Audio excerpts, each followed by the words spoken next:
좌우 인사 한번 하시겠습니다. 하나님이 당신을 사랑하십니다. 하나님이 당신을 네. 사랑하십니다. 아멘. 뭐 어떤 사람들은 동의하지 않겠지만 저는 동의합니다.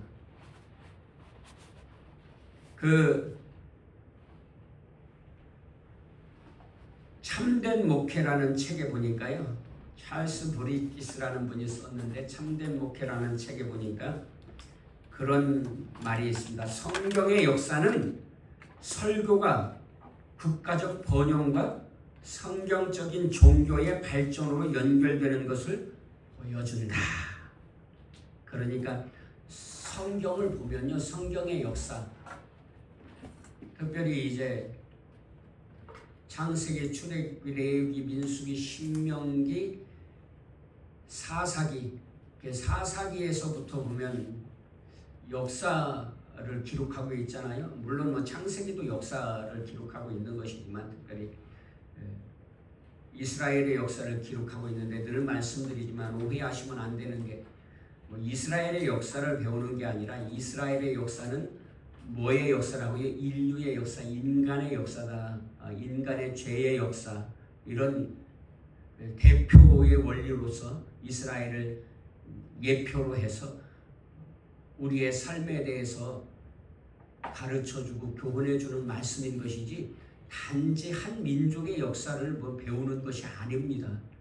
그래서 성경에 나오는 것은요, 무슨 뭐 이스라엘, 어떤 사람들은 우리가 왜 이스라엘 역사를 배워야 하냐 그런데 이게 이스라엘의 그냥 단순한 이스라엘의 한 민족의 역사가 아니라 인류의 역사를 말씀하고 있는 것을 깨달으시고 믿으시기를 주 예수님의 이름으로 축원합니다. 그래서 사사기, 룻기, 사무엘, 상하, 열왕기, 상하, 역대, 상하 보면 역사서, 이 역사서를 봐도요, 성경의 역사는 설교가 국가적 번영과 성경적인 종교의 발전으로 연결된다. 그러니까 설교는 뭐예요? 하나님의 말씀을 전하는 것, 선포하는 것. 그러니까 하나님의 말씀의 선포가요, 국가적 번영과 밀접한 연관관계가 있단 말이에요. 뗄래야 뗄 수 없는 불가분리의 관계에 있단 말이에요. 특별히 뭐 심지어 예수님을 믿는 사람들조차도 동의 안 하는 사람들이 있어요. 그런 사람들은 저는 개인적으로 본인들의 믿음이 참된 믿음인지 스스로를 시험해 봐야 한다고 생각해요. 근데 예수님을 믿지 않는 사람들은 인정하지 않겠죠, 사실. 그런데 역사를 돌이켜보면 실제로 성경의 역사도 그렇지만 일반 역사 가운데에서도 돌이켜보면 그렇다는 거예요. 예를 들면 유럽의 역사가 국가가 발전하고 번영할 때에 어떤 때였습니까? 믿음이 바로 섰을 때, 말씀이 제대로 선포될 때, 이럴 때에 국가가 번영하는 역사가, 또 종교적으로 번성하는 역사가 있었다는 말이죠. 미국 같은 경우에도 마찬가지 아닙니까? 영국에서 핍박받을 때에 카톨릭에 핍박받아서 넘어올 때, 여러분 카톨릭은 형님 종교고 기독교는 동생 종교라고 그래. 그렇지 않아요. 카톨릭이 먼저입니까? 기독교가 먼저입니까? 여러분, 성경으로 보면 기독교의 역사가 먼저인 거예요. 왜냐하면 본래 교회가 누구로부터 시작되었어요? 예수님으로부터 시작된 거잖아요. 그리고 이제 그러다가 복음이 전해져서 로마 카톨릭이 콘스탄틴 대제 때 국교가 된 것이죠. 그러니까 뭐 이걸 뭐 형님 종교, 동생 종교 이런 걸 따질 것이 아니고, 사실 좀 믿음의 형태가 좀 다르게 이렇게 뭐라고 표현해야 할까요? 전해진 것이지 본질은요 그냥 다 기독교인 것이죠. 그래서 어쨌든지 간에 카톨릭의 핍박을 받아서 종교의 자유를 누리기 위해서 설립된 국가가 어떤 나라입니까? 미국이잖아요, 미국. 그래서 영국에서 도망 나온 성도들이 만든 국가가 미국인데, 물론 미국이라는 국가를 만들어 갈 때에 그리스도인들이 큰 죄를 짓고 잘못도 하고 그러기는 했죠. 인디언들을 쫓아내면서 많은 무고한 사람들을 죽이고 뭐 이렇게 하면서, 큰 오류를 범하기는 했지만 어쨌든지 간에 미국이라는 국가는 그래 믿음의 자유를 지키기 위해서 세워진 국가, 그래서 청교도 국가다 이렇게 말하잖아요. 그런데 그렇게 믿음을 지키려고 할 때 미국이 번성하잖아요. 번영하잖아요. 그래서 어떤 나라가 됐습니까? 세계의 가장 부강한 나라, 가장 힘이 강건한 나라가 됐잖아요. 그래서 그런 나라가 됐는데 지금은 어떻죠? 지금은 이제 믿음을 포기하고 말씀을 포기하고 말씀이 제대로 전해지지 않을 때에 어떤 현상이 일어나요? 도전받고 있잖아요. 세계 여러 나라의 열강에 도전을 받고 있지 않습니까?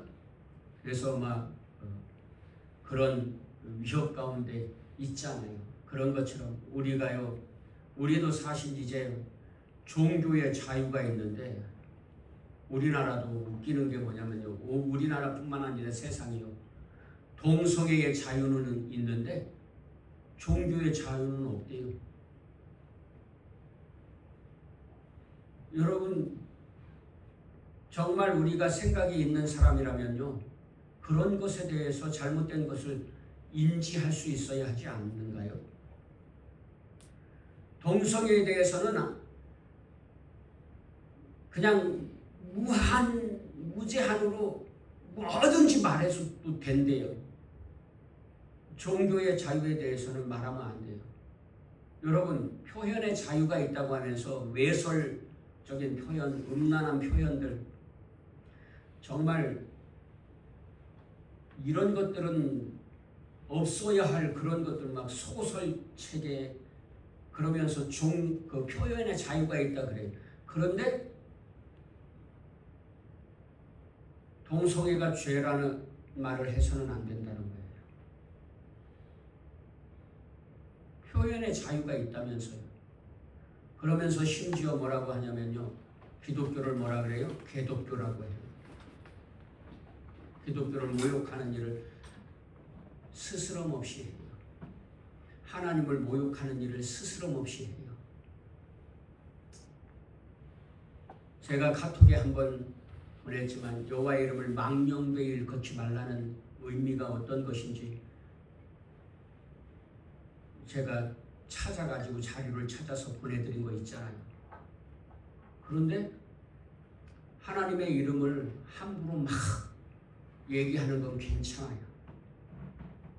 하나님을 모독하는 건 괜찮아요. 그런데 인격을 모독하면 안 되는데 그 인격 모독이 뭐냐면 동성애가 죄라고 말하는 것이 인격 모독이라는 거예요. 여러분 살인자를 살인자라고 말하는 게 인격 모독입니까? 마치 이런 것 같아요. 어떤 사람은요. 조두순 같은 사람도 존중받아야 한답니다. 그 사람들에게도 인격이 있고 기회를 줘야 한다는 거예요. 조두순이 어떤 사람인지 아시죠? 어린아이, 유치원생 아이를요. 아동을 성추행하고요. 증거를 인멸하기 위해서요. 자궁을 적출해낸 사람이에요. 여러분 그 아이가 정상적으로 삶을 살아갈 수 있을까요? 지금쯤은 성인이 되었을 것 같은데 성인은 안 됐어도 그래도 청소년기를 넘어서 청년기에 들어서지 않았을까요? 성인이에요. 그 아이가 건강하게 바르게 살 수 있었을까요? 예수님을 믿어서 상처가 치유되고 예수님을 만나서 상처가 치유되고 건강한 삶을 살기를 주 예수님의 이름으로 축원합니다. 내 딸아이가 그런 일을 겪었다고 생각만 해도 울컥해요. 저는요. 그 아이의 인격은요. 그 아이의 삶은요. 조두순이의 인격은 존중하는데 그 아이의 인격은요. 어처구니 없는 일 아닙니까? 자기들이 굉장히 너그러운 척, 굉장히 마음이 넓은 척 그러면서 말이에요. 피해 입은 아이는 생각하지 않고 살인자, 성추행범 이런 사람의 인격은 존중해야 되고 그들에게도 기회를 주어야 한다는 거예요. 물론 그렇죠. 누구에게나 기회가 주어지고 마카파 지존파들도요. 사람을 죽여서 인육을 먹는 훈련을 했던 그들도요. 감옥에서 사형을 기다리면서 복음 듣고 회개하고 예수님을 믿어 구원받았답니다. 아멘 할렐루야. 누구에게나 기회가 있는 거예요. 그러나 그런 기회는 누구에게나 주어지는 거고 누구에게 효력이 있는 거고 누구에게 영향이 있는 거예요. 회개하는 자에게나 주어지는 거예요. 그런데 조두순 같은 자는 회개하지 않잖아요. 용서를 구하지 않잖아요. 출소에서도 피해자 집 근처에 버젓이 이사가서 살면서 당당하게 살아가잖아요. 이런 사람은요. 용서를 해주어도 용서받을 수 없는 사람인 거죠.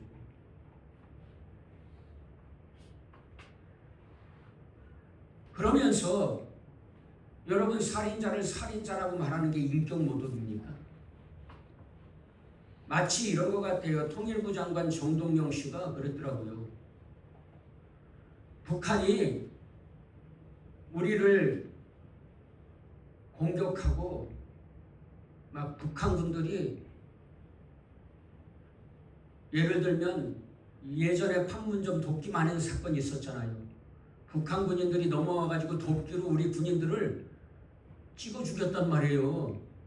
그런데요. 정동현 통일부 장관이 뭐라 그러냐면요. 우리가 잘못해서 그렇대요. 이게 지금 말입니까? 뭡니까?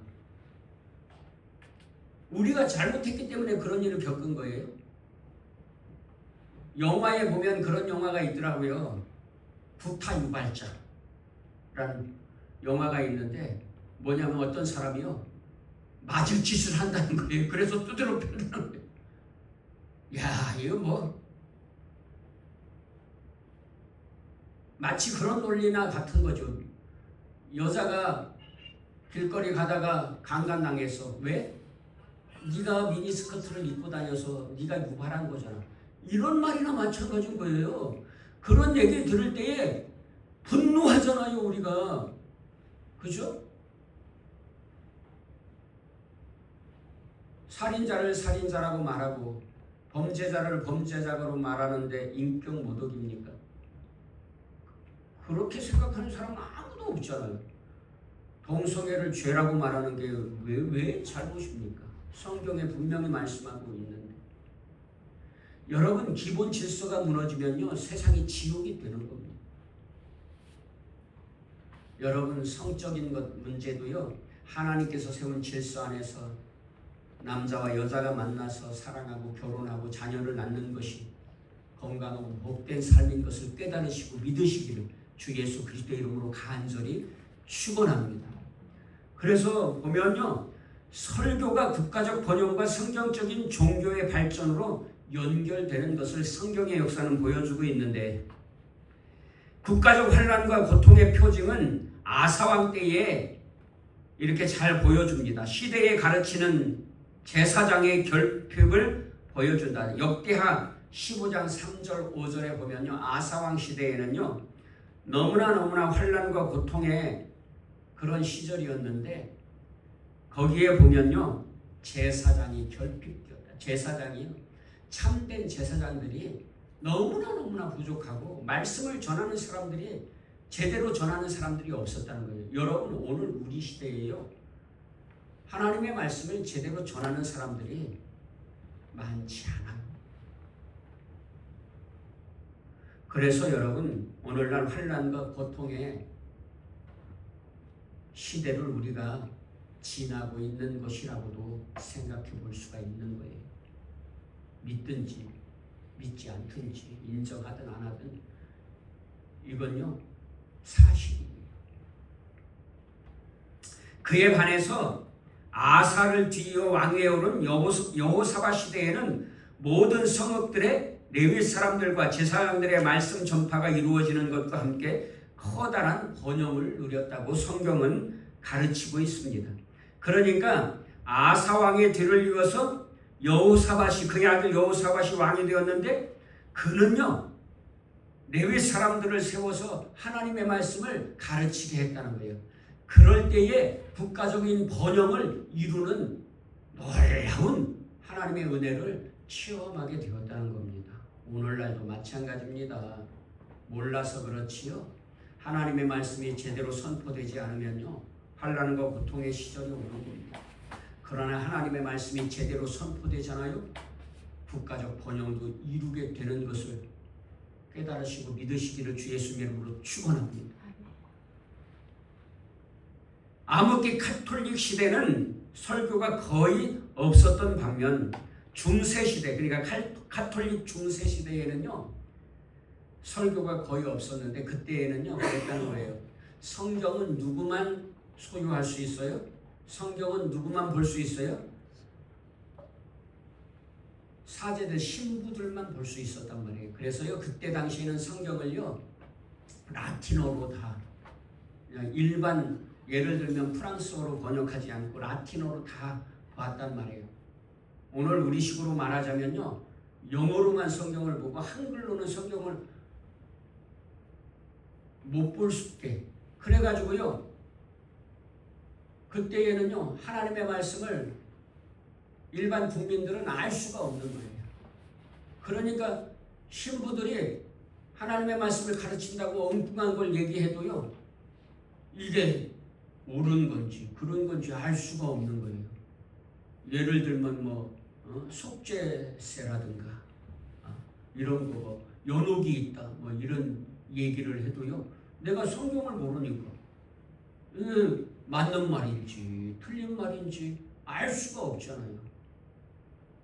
그러니까 오늘날에도요 성경학자들이 우리나라가 이렇게 교회가 부흥한 이유가요 우리나라는 초기에 한글로 성경을 번역해서 성경이 일반 국민들에게도 다 배포되고 성경을 볼 수 있게 했기 때문에 교회가 부흥한 요인 중 하나가 되었다 이렇게 말하잖아요.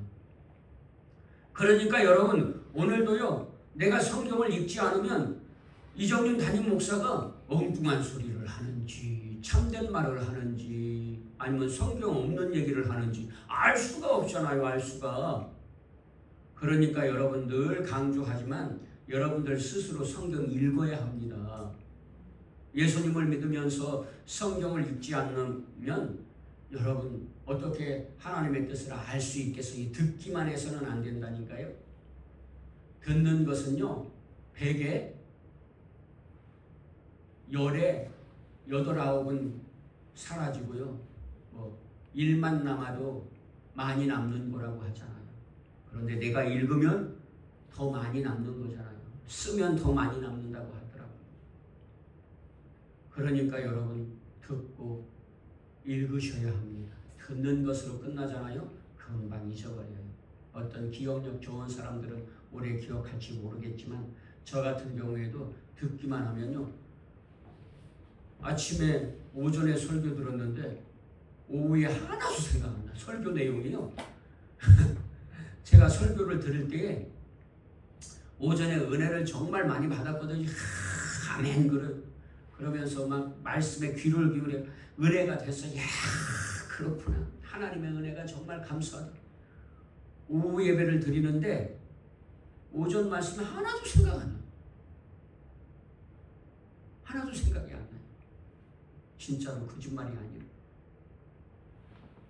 그런데 내가 읽으면 기억난단 말이에요. 여러분 하나님의 말씀이 옳은지 그른지 어떻게 분별합니까? 듣기만 해서는 안 된단 말이에요. 중세시대가 그렇게 종교의 암흑기가 된 이유 중에 하나가 성경학자들은 그렇게 말하잖아요. 성경을 몰라서 그렇다. 성경을 몰라서. 사랑하는 여러분, 우리에게는 알 수 있도록 성경이 주어졌잖아요. 누구나 다 읽을 수 있잖아요. 지금 시대에 난 놓고 기억자도 모르는 사람이 누가 있습니까?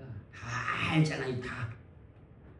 물론 어떤 분들은 난독증이 있어서 아무리 읽으려고 해도 못 읽는 분들도 계시지만 그런 분들 외에는요 여러분 다 성경 읽을 수 있잖아요.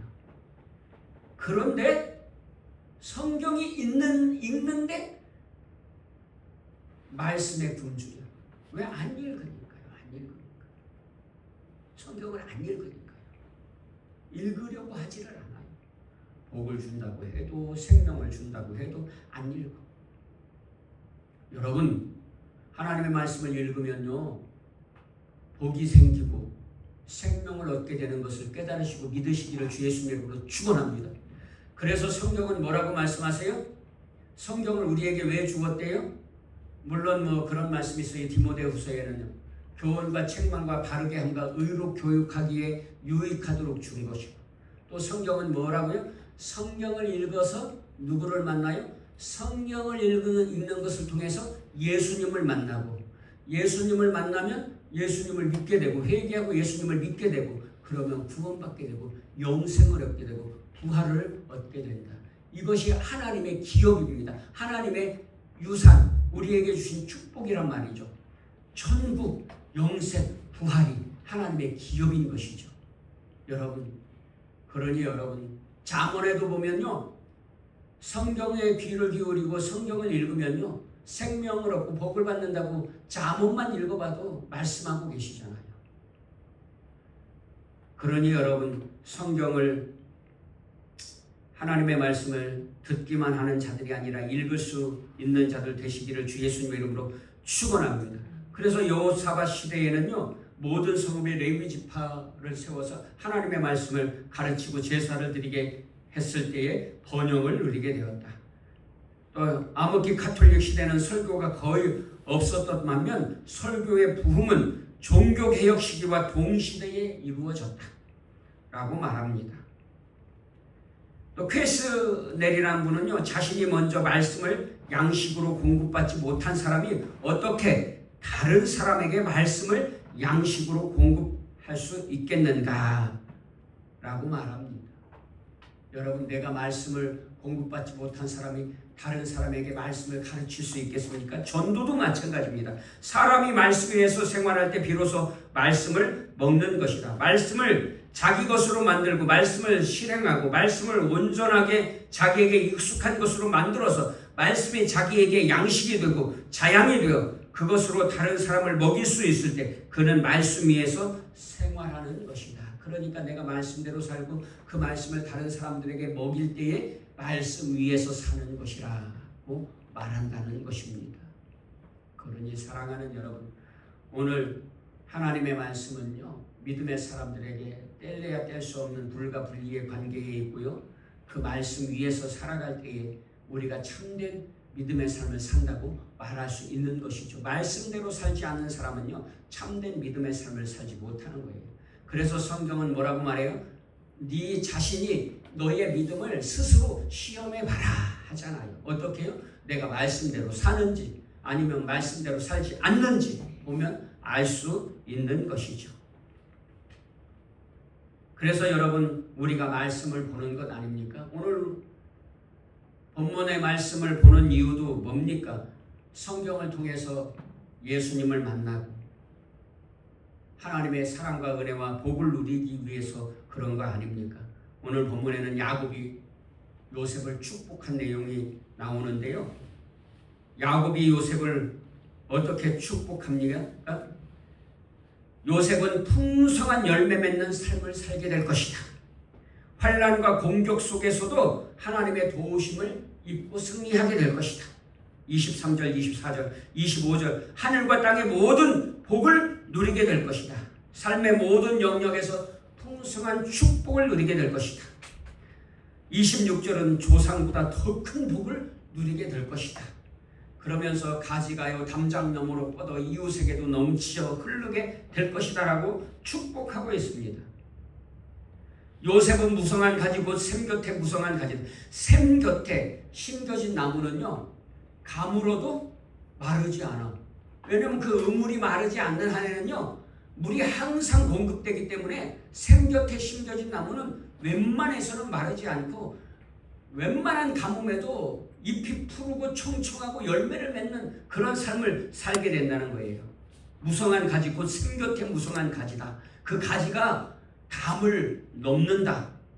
축복이 담을 넘어 이웃에게도 미치게 되는 복을 누리게 될 것이라는 거예요. 활쏘는 자가 그를 학대하며 적개심을 가지고 그를 쏘았으나 요셉의 활은 도리어 굳세며 그의 팔은 힘이 있으니 이는 야곱의 전능자 이스라엘의 반석인 목자의 손을 힘입습니다. 원수가 요셉을 공격해도요, 요셉은 그 원수의 화살도 막아내고 오히려 원수를 제압하고 승리하게 될 것이라는 거예요. 왜요? 하나님이 도우심으로, 목자의 손을 힘입음으로, 내 아버지 하나님께로 말미암나니 그가 너를 도우실 것이요 전능자로 말미암나니 그가 내게 복을 주실 것이라. 위로 하늘의 복과 아래로 깊은 샘의 복과 젖 먹이는 복과 태의 복이 이르로다. 그러니까요, 요셉은요 천국의 복을 누리고요 이 땅에서도 복을 누리게 될 것이라는 거예요.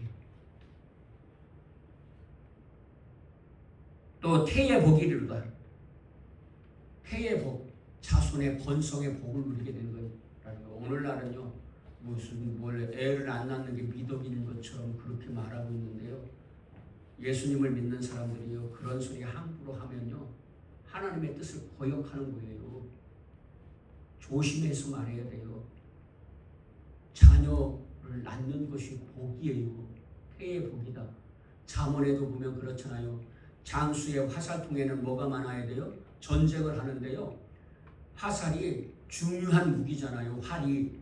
그런데 활은 있는데 화살이 없어.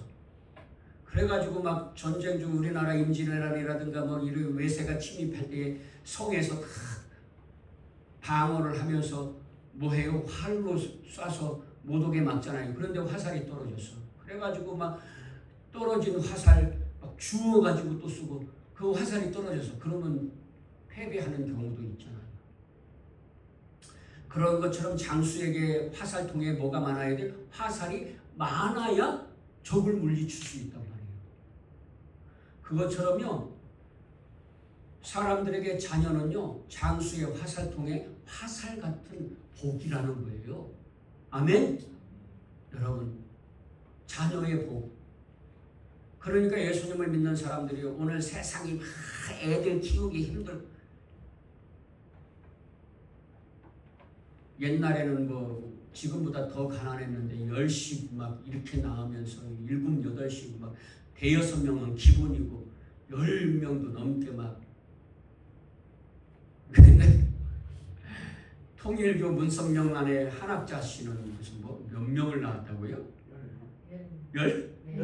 14명이나 낳았다는데. 예. 야.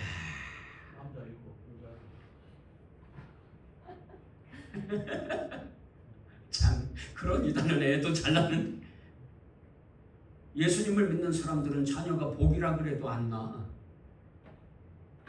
오늘날 아이를 안 낳는 게 미덕이라고 생각하는 사람이 있다면요, 그런 헛된 생각은요 버리세요. 그런 잘못된 사상은요 내려놓으세요. 물론 우리가 뭐 지혜롭고 분별력 있게 아이도 낳는 것이 좋지만, 주시는 대로 낳는다, 그것도 복이지만, 그러나 또 뭐 감당할 만큼 낳는 것도 복이잖아요. 그러나 나는 하나만 낳고 안 낳아, 이런 생각들은요 저는 목사로서 하나님께서 기뻐하지 않을 생각이라고 생각해요. 오늘 본문에도 보니까 어떤 복을 주신다는 거예요? 폐의 복이다. 자녀를. 그리고 하나님께서 아브라함에게 축복하실 때에도 어떤 복을 축복하세요? 너의 자손이 하늘의 별처럼 바다의 모래처럼 번성하게 될 것이다 하는 복을 주시잖아요. 사랑하는 여러분, 폐의 복도 누리시기를 주 예수 그리스도의 이름으로 간절히 축원합니다. 또 내 아버지의 축복이 내 손주의 축복보다 나아서 영원한 산이 한없음 같이 이 축복이 요셉의 머리로 돌아오며 그 형제 중 뛰어난 자의 정수리로 돌아오리로다. 그래서 손주의 복보다 더 큰 복을 받게 된다는 거예요. 그런데 중요한 건 뭐예요? 그럼 이 복이 이루어져. 야곱이 요셉을 이렇게 축복했는데 지금까지 야곱의 자녀들을 축복했잖아요. 10자녀를 축복했잖아요. 그게 다 역사 속에서 성취됐잖아요. 그러면 요셉의 복은 성취되었느냐? 예, 요셉의 복도 역사 속에서 성취되었다.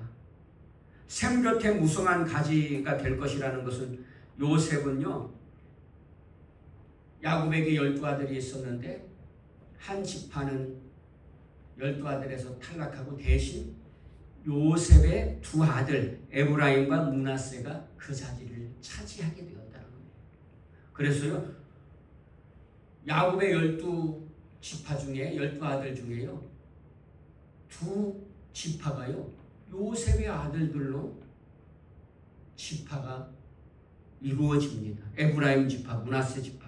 이스라엘 역사에서 그렇게 큰 지파가 되었어요. 실제로 므낫세는요, 요단 동서편 넓은 땅을 차지하게 되었다고 합니다. 민수기 32장 39절로 42절, 여호수아 17장. 또 에브라임은요, 북이스라엘 중심 지파가 되어 정치 종교적 중심 역할을 했습니다.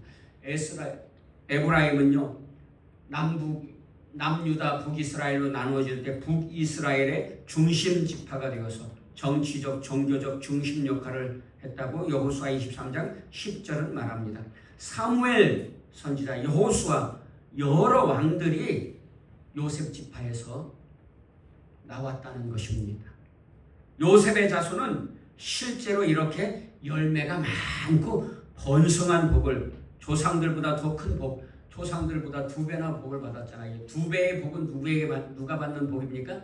아들, 옛날, 요즘에는 뭐 그렇지 않지만 옛날에는요, 누구에게 2배의 복을 주어서 유산을 물려주었어요? 장자에게, 큰아들에게. 근데 요셉은 장자가 아니었는데 장자의 복을 받은 것이죠. 두 지파가 복을 받았어요. 그래서 여러분, 이렇게 야곱이 요셉을 축복한 복이 실제로 성취되고요. 또 환난 속에서도 하나님께서 붙드십니다. 23절로 24절이에요. 요셉은요, 형제들의 시기 질투를 받아서 노예로 팔려가고 감옥에 갇히고 누명을 쓰고 감옥에 갇혔잖아요. 그런데 결국 감옥 속에서도 하나님이 함께 하셔서, 하나님이 함께 하시므로 요셉이요, 한순간에 하루아침에 애굽의 총리가 되잖아요. 만인 지상 1인지하 만인지상이 되잖아요. 왕 다음에 요셉. 그런데 역사를 보면요, 성경 역사를 보면요, 실제적으로요, 왕도 요셉에게 의지해요. 그러니까 요셉이요, 진정한 머리라고 할 수 있는 것이죠. 환난을 당했지만, 환난을 겪었지만 노예로 팔려가고 죽을 뻔하다가 노예로 팔려가고 감옥에 갇히고 누명을 쓰고 감옥에 갇혔는데 하나님께서 함께 하셔서 꿈을 해몽하게 하시고 일약 애굽의 총리가 되어서 번성하게 되고요. 하늘과 땅의 복을 받는다. 25절에 보면 창세기 41장 56절 57절이에요.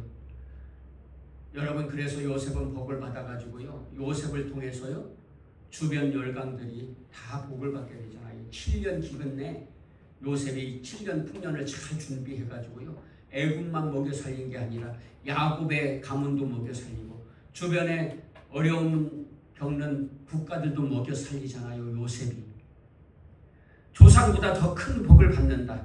26절에 에브라임 므낫세 두 목의 기업을 받아서 장자의 복을 받잖아요.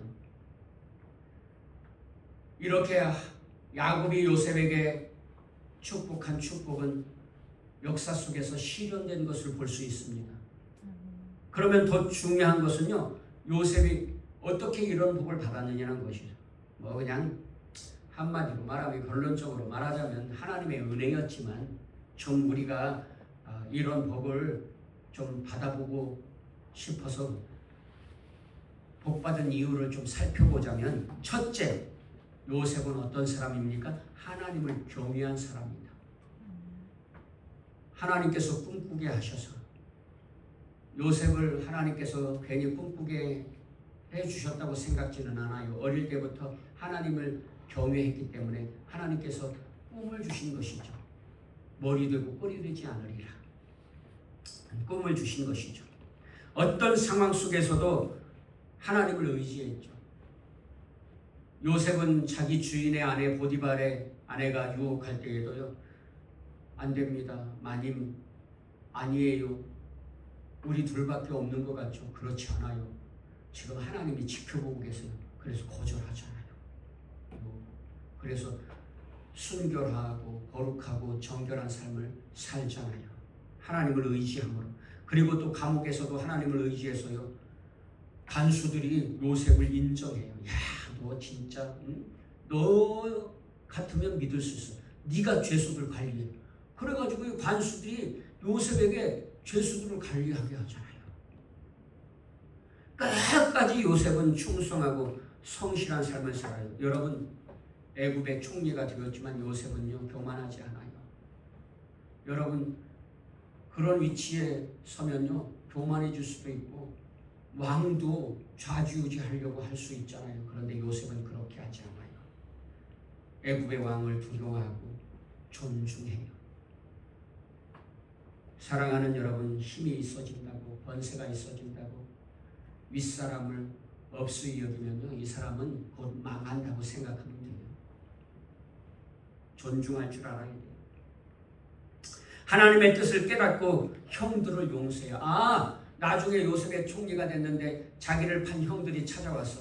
그럴 때에 형들이 막 두려워서 벌벌 떨 때에 야 이제 큰일 났다. 요셉이 우리 다 죽이면 어떡하지? 그럴 때에 요셉이 그러잖아요. 형님들 걱정하지 마세요. 내가 이렇게 겪어보니까요. 이게 하나님의 은혜였어요. 하나님께서 우리를 살리려고 아버지와 우리 형제들을 살리려고 저를 미리 애굽에 보내서 준비하게 하신 거예요. 하나님이 하신 거예요. 당신들 그러니까 두려워하지 마세요. 하나님이 하신 일을 내가 어떻게 뭐라 그러겠어요. 당신들을 나도 용서하니까 두려워하지 마세요 하고 용서해 주잖아요. 이것은요 주님의 마음이잖아요. 예수님께서 이 땅에 오신 이유가 뭐예요? 우리의 죄를 용서해 주시려. 죄 없으신 예수님이 오셔서 우리를 용서해 주셨잖아요. 그래서 깨닫고 회개하고 예수 믿어 용서받고 구원받은 것 아닙니까? 사랑하는 여러분, 그리스도인들이라면요 용서할 줄도 알아야 할 줄로 믿습니다. 근데요 저는 사랑도 어렵지만요 용서도 어렵더라고요. 잘 안 돼요. 설교는 쉬운데요 실천은 어려워. 어떤 사람은 마음에 맺혀가지고요 이게 해결이 안 되는 거예요. 그래서 기도한다니까요. 매일매일 기도한다니까요. 하나님, 제 마음에서 미움과 증오가 사라지고 주님의 마음, 그 원수도 사랑하는 마음 품게 하셔서 용서하게 하시고 사랑하게 해주옵소서. 그런다니까요. 어떤 때는 심지어 자식들도 미워진다니까요. 이것들 말 안 들으면요 막 미워져. 그럴 땐 뭐밖에 없어요? 기도밖에 없어. 네. 그러면 하나님이 풀어주시더라고요. 또. 그런데 자식들 아내는요 그냥 풀어져. 근데 다른 사람은요 얼마나 어려운지 모르겠어요. 신학생 때, 청년 때, 20대 청년 때 맺힌 게요 아직도 응어리가 있다니까요. 이게 잘 안 되더라고요. 그래서 주님이 필요하고 기도가 필요한 일인 줄로 믿습니다. 그래서 여러분, 우리 마음에서 미움과 증오가 사라지고 주님이 원수도 사랑하신 주님의 사랑의 마음을 품게 해주옵소서. 담게 해주옵소서. 기도하실 수 있는 저와 여러분들 되시기를 주 예수 그리스도의 이름으로 간절히 축원합니다. 그리고요 여러분, 요셉은요 복받고요 자기만 잘 먹고 잘 살지 않아요. 다른 사람들에게 나누어줘요. 요셉이 총리가 되어서요 주변의 국가들도 살리잖아요. 쌓아놓은 곡식 애굽만 잘 먹고 잘 사는 게 아니라 자기 형제들에게만 판 게 아니라 이방의 나라들 국민들에게도 다 나눠주잖아요. 물론 대가를 받고 한 것이지만 그것도 다 안 팔았으면 어쩔 뻔했어요. 다 굶어 죽어야 되는 상황이잖아요. 여러분, 하나님께서 오늘 저와 여러분들에게 복 주시는 이유는요 나누라고 주시는 복인 줄로 깨달으시고 믿으시기를 주 예수님의 이름으로 축원합니다. 나누고 베풀어야 돼요. 그리스도인들이 나누고 베풀지 않으면 세상은 지옥이 되는 겁니다. 나누고 베풀면 천국이 되는 것을 깨달으시고 믿으시기를 주 예수님의 이름으로 축원합니다. 요셉이 복받은 이유는 이런 마지막으로 아브라함에게 하신 언약이 성취된 것이다.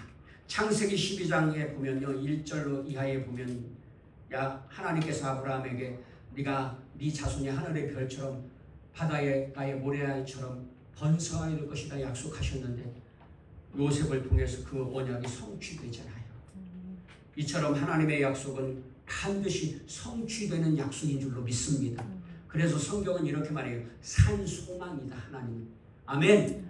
살아있는 소망, 진짜 소망, 참 소망이라는 거예요. 실제로 이루어지는 소망이라는 거예요. 하나님께서 우리에게 약속하신 구원의 소망도 반드시 이루어질 줄로 믿습니다.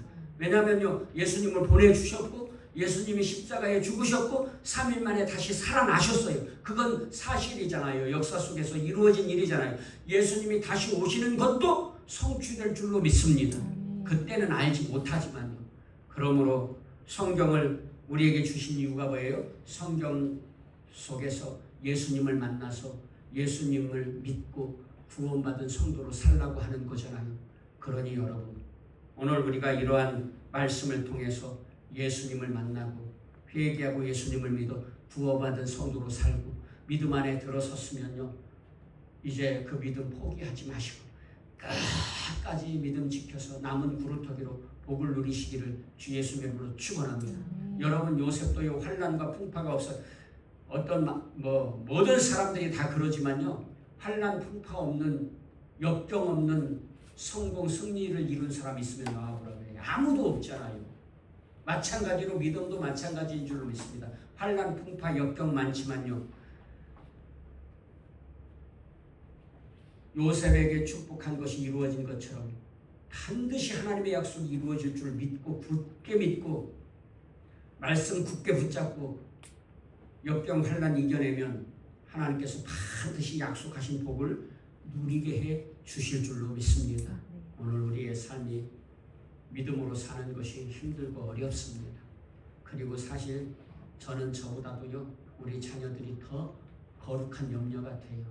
여러분, 자녀들 시대에는요 믿음을 지키는 것이 더 어려운 시절이 될 거잖아요. 그러나 여러분, 우리의 자녀들, 청년들, 학생들 잘 들으시기 바랍니다. 하나님의 약속은 반드시 이루어집니다. 그러니 말씀 굳게 붙잡고 여러분들이 살아갈 세상에서도 남은 구루터기로 머리 들고 꼬리 대지 마시기를, 주님의 축복을 누리시기를, 약속하신 것을 성취하는 것을 체험하실 수 있는 복을 누리시기를 주 예수 그리스도의 이름으로 간절히 축원합니다. 기도하시겠습니다.